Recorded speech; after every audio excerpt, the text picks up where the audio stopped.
जय गुरुदेव, जय गायत्री माता। प्रज्ञा पुराण भाग 2। इसमें गुरुदेव जी ने आगे लिखा है कि दृढ़ निश्चयी मीरा राजस्थान के मेड़ता घराने में जन्मी। उनका विवाह चित्तौड़ के राजकुमार से हुआ। वे मन से अपने को भगवत समर्पित मानती थी और भक्त के साथ साथ असाधारण रूप से साहसी भी थी। विधवा हो जाने पर उनने अपना जीवन परमार्थ प्रयोजनों में लगाने की ठानी। ससुराल परिवार रूढ़िवादी होने से घर से बाहर नहीं निकलने देता था। उन्हें पिंजड़े की पंछी की तरह घुट घुट कर मरना स्वीकार न था। वे अपनी प्रतिज्ञा पर अड़ी रहीं और संत गोष्ठियों में सम्मिलित रहकर धर्म प्रचार के निमित्त परिभ्रमण करती रहती थीं। ससुराल वालों के अनेक त्रासों और प्रतिबंधों की परवाह न करती हुई वे कहती थीं, साधु संग बैठी बैठी लोक लाज खोई। त्रासों को सहन करती हुई वे कहती थीं, राणा जी रूठे तो मारो काई करसी। उन्हें अपनी मृत्यु तक की परवाह न थी। रैदास चमार थे।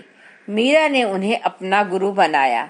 राजपूत परंपरा के अनुसार यह अनुचित था, पर उसने अपनी आत्मा की आवाज के सामने किसी की परवाह नहीं की। यहाँ तक कि चित्तौड़ के राज परिवार में रानियों राजकुमारियों के मन में रैदास के प्रति श्रद्धा भावना उत्पन्न की।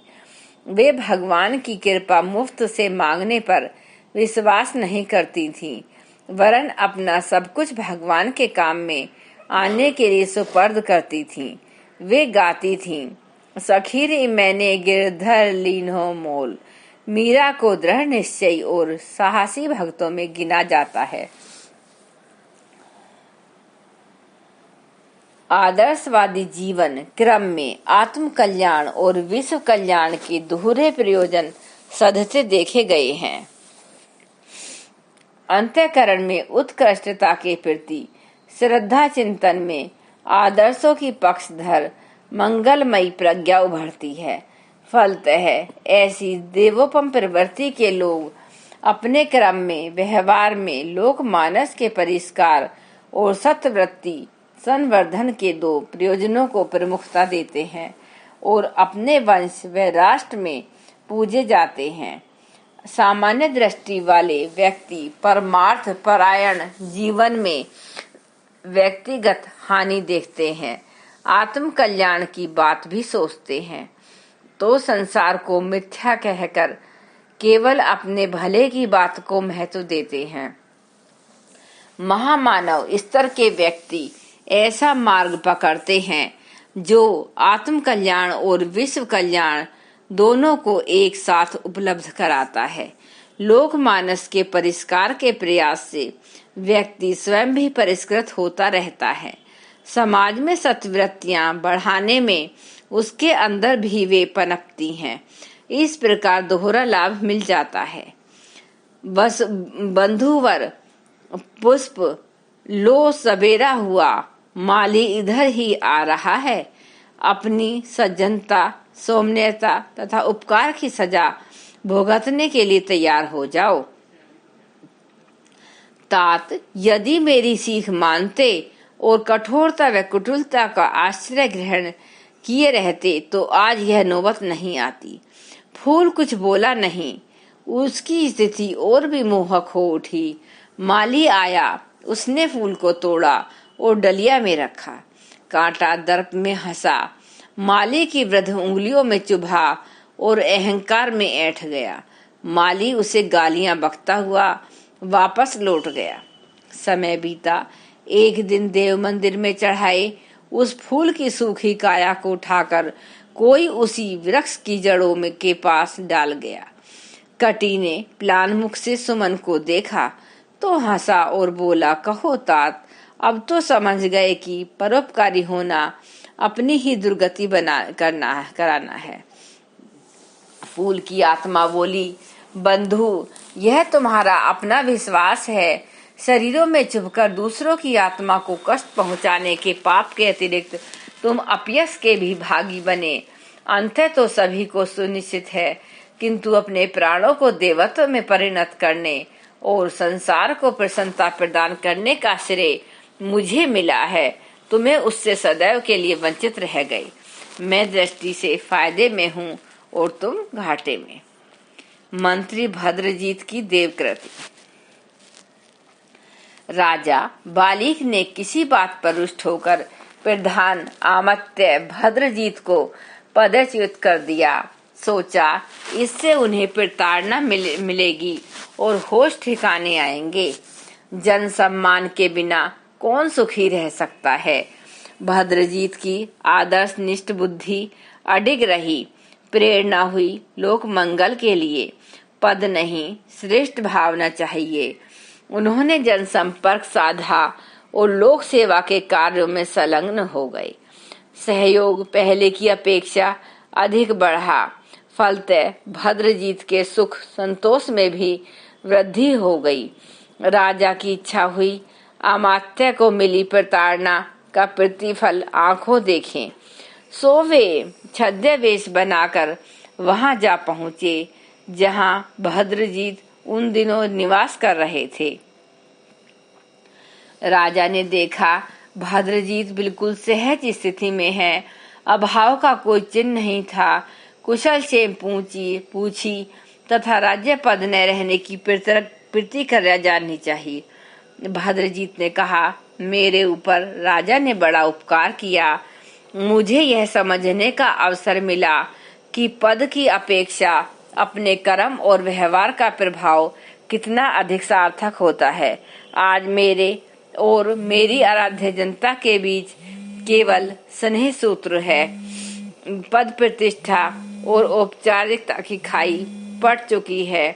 सुख दुख में एक होने का अवसर मिला। जो आत्मीयता अब अनुभव हुई वह पहले कहाँ थी।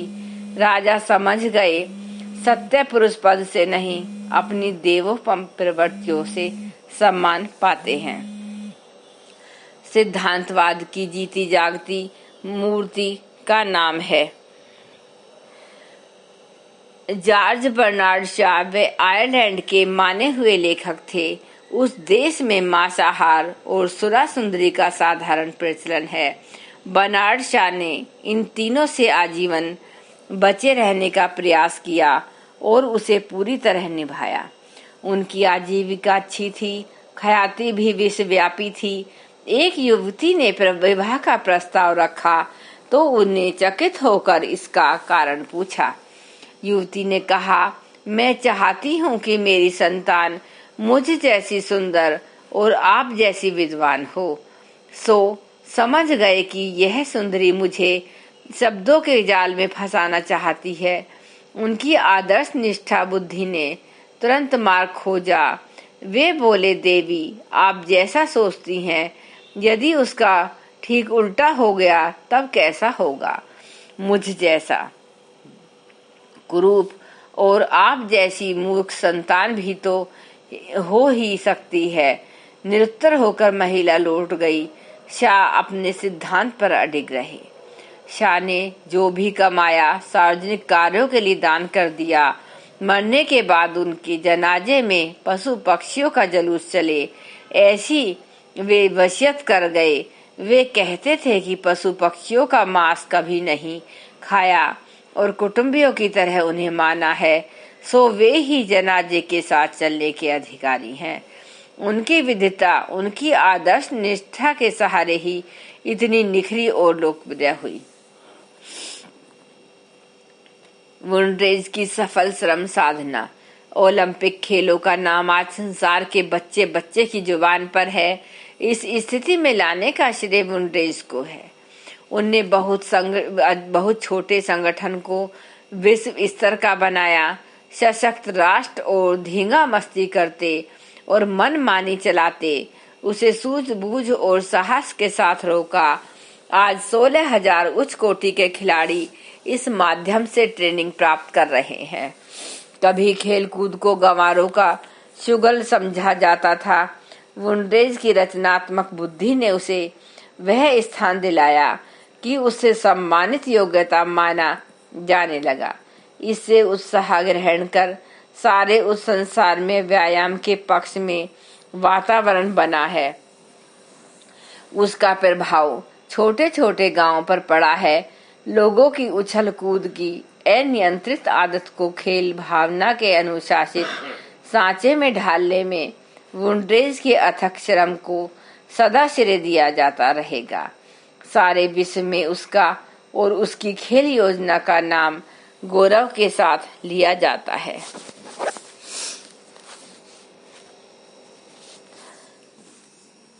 धन्यवाद। एक बार गायत्री मंत्र हमारे साथ साथ।